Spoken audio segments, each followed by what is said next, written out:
I hope कि आप fit and fine होंगे और अपने पढ़ाई पे फोकस कर रहे होंगे। जैसा कि लास्ट वीडियो में हम लोगों ने एक्सरसाइज 8.1 के क्वेश्चन नंबर 1 और 2 को सॉल्व किया था और सीखा था।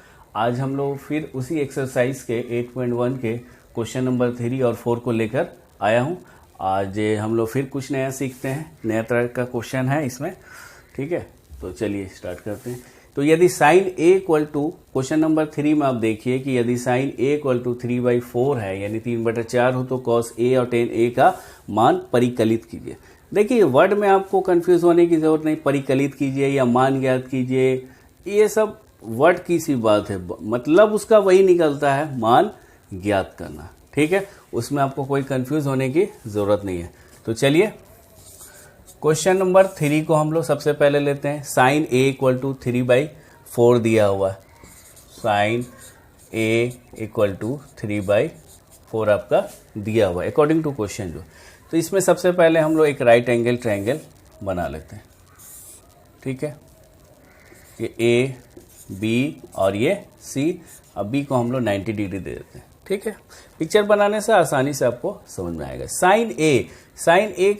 साइन का वैल्यू हम लोग क्या जानते हैं कि P/H होता है, यानी लंब बटा कर्ण होता है। तो मान लेते हैं कि साइन ए यहाँ पर P क्या हो गया, ये हो गया, ये H हो गया और ये B हो गया। तो P का वैल्यू यहाँ पर 3 रख देते हैं और H का वैल्यू यहाँ पर 4 रख देते हैं। तो आपका B का वैल्यू आपको निकालना होगा। किसी भी 2 का वैल्यू अगर दिया हुआ है तो 1 का वैल्यू आपको निकालना पड़ेगा, तभी आगे आपका वैल्यू निकल पाएगा। अगर B का ज़रूरत पड़ेगा तो अब B का ज़रूरत पड़ना है वहाँ पे, क्योंकि tan का फॉर्मूला है, cos में भी आपको B का वैल्यू चाहिए। तो चलिए, अकॉर्डिंग टू पाइथागोरस थ्योरम क्या बोलता है कि AC² बराबर AB² प्लस BC²। तो हमको BC² निकालना है, तो डायरेक्ट हम लोग क्या कर लेते हैं कि BC² बराबर BC² बराबर AC² माइनस AB²। चलिए, तो BC बराबर आपका AC² माइनस AB²। इसका वैल्यू आप देखिए, AC का वैल्यू 4 है, इसका 3 है। इसको सॉल्व करने के बाद 16 माइनस 9। ठीक है, तो क्या हो जाएगा इसका वैल्यू, आप देख लीजिए, आपका वैल्यू आ जाएगा जाके √7। ठीक है, घटने के बाद यानी BC इक्वल टू √7 यानी B इक्वल टू √7। अब क्वेश्चन पे आइए। cos A का वैल्यू क्या है? इसमें देखिए साइन ए या tan है और cos A tan है, तो सब एक ही एंगल से लिया गया, उसमें कोई टेंशन नहीं है। तो cos A आपका क्या होता है, B/H होता है। तो B का वैल्यू आपका √7 आया और H का वैल्यू आपका 4 है, ये आपका बन गया। tan A का वैल्यू होता है P/B। P का वैल्यू आपका क्या है, 3 है और B का वैल्यू आपका क्या निकला, √7। तो ये आप दोनों इसका आंसर हो गया। इजीली हम लोग इस तरह से वैल्यू को निकाल सकते हैं। समझ गए बात को? चलिए इसका स्क्रीनशॉट ले लीजिए। क्वेश्चन नंबर 2 पे हम लोग आते हैं। क्वेश्चन नंबर 2 में बोलता है कि यदि 15 cot A इक्वल टू 8 हो तो साइन A और sec A का मान ज्ञात कीजिए। ठीक है, चलिए इसको मिटा देता हूं मैं।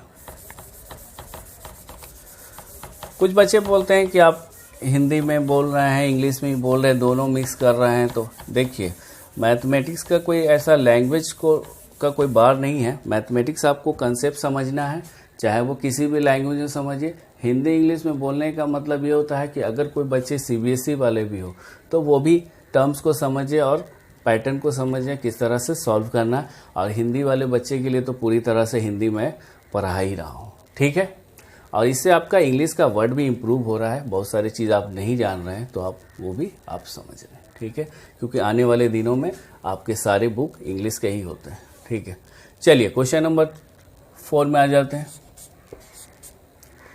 15 cot A इक्वल टू 8 है और साइन ए और सेक ए का मान ज्ञात करना। तो सबसे पहले इसको हम लोग सॉल्व कर लेते हैं। कॉट ए इक्वल टू 8/15 हो गया। कॉट का फॉर्मूला क्या होता है, b/p होता है, तो ये b/p हो गया। अगर उसी तरह अगर हम यहाँ पर इस वैल्यू को हटा देते हैं, पिक्चर वही रखते हैं, तो अगर हम देखेंगे यहाँ पर कि b आपका क्या हो गया, आधार हो गया, ये आपका 8 हो गया। अब p क्या हो गया, ये आपका 15 हो गया। यानी h का वैल्यू आपको निकालना होगा। तो h का वैल्यू निकालने के लिए क्या करते हैं, यानी AC² बराबर AB² प्लस BC², यानी AC बराबर, देखिए इतना बार हम लिख रहे हैं, आपको याद हो जाना चाहिए फॉर्मूला, ठीक है। और बहुत इजी है, आराम से निकल जाता है। तो AB का वैल्यू आपका 15 है, का स्क्वायर कर दीजिए, और प्लस B का है 8 स्क्वायर कीजिए। कुछ का आपको स्क्वायर रूट का वैल्यू आपको याद रहना चाहिए। स्क्वायर का वैल्यू 15 का स्क्वायर क्या होता है, 225 होता है, ठीक है। 225 प्लस 64, अभी दोनों को ऐड कीजिए। ऐड करने के बाद आप देखिएगा कि आपका जवाब आ जाएगा 289। और 289 का स्क्वायर रूट क्या होता है, 17, ठीक है। यानी आपका AC बराबर 17 आपका निकल गया। अब आपको निकालना है साइन A का वैल्यू। तो साइन A का वैल्यू आप देखिए, साइन A होता है P/H। P का वैल्यू आपका क्या निकला है, P का वैल्यू ऑलरेडी दिया हुआ है AB, यानी AB, और H का वैल्यू आपका AC दिया हुआ है। तो AB का वैल्यू 15 और ये 17, 15/17 आपका निकल गया। उसी तरह अगर आप सेक A का निकालिएगा, तो सेक A का वैल्यू क्या होता है, सेक का फॉर्मूला क्या होता है आपका B/H, यानी कॉस का वो उल्टा होता है। तो B/H हो गया। तो B आप देख लीजिए यहाँ पर 8 है और H आपका 17 है। तो इस तरह से ये क्वेश्चन भी सॉल्व हो गया। क्वेश्चन नंबर 2 और क्वेश्चन नंबर 3 और क्वेश्चन नंबर 4 इस वीडियो में हम लोग ने सीख लिया। नेक्स्ट वीडियो में हम लोग इसके आगे का क्वेश्चन सीखेंगे और कुछ नए टर्म्स को भी समझेंगे कि किस तरह से इजी तरीके से हम लोग एग्जाम में, देखिए ये जो चैप्टर होता है, ये जो चैप्टर है ट्रिग्नोमेट्री, ये आपका स्कोरिंग चैप्टर है, ठीक है। और बहुत इजी चैप्टर, अगर इसमें बहुत आप कंठस्थ हो जाइएगा और बहुत अच्छे से आप इसमें इम्प्रूव कर लीजिएगा, ठीक है, तो ये इसका आपका क्वेश्चन एक भी नहीं छूटेगा। आइए एकदम आपको कंफर्म नंबर दिलवा देगा, ठीक है। तो अगर वीडियो अच्छा लगा तो लाइक शेयर कीजिए, और पहली बार अगर चैनल पर आए तो सब्सक्राइब भी कीजिए, ताकि ज़्यादा से ज़्यादा लोगों तक ये वीडियो पहुंच सके। तो अपनी सेहत का ध्यान रखिए। Take care. Thank you. Okay, bye.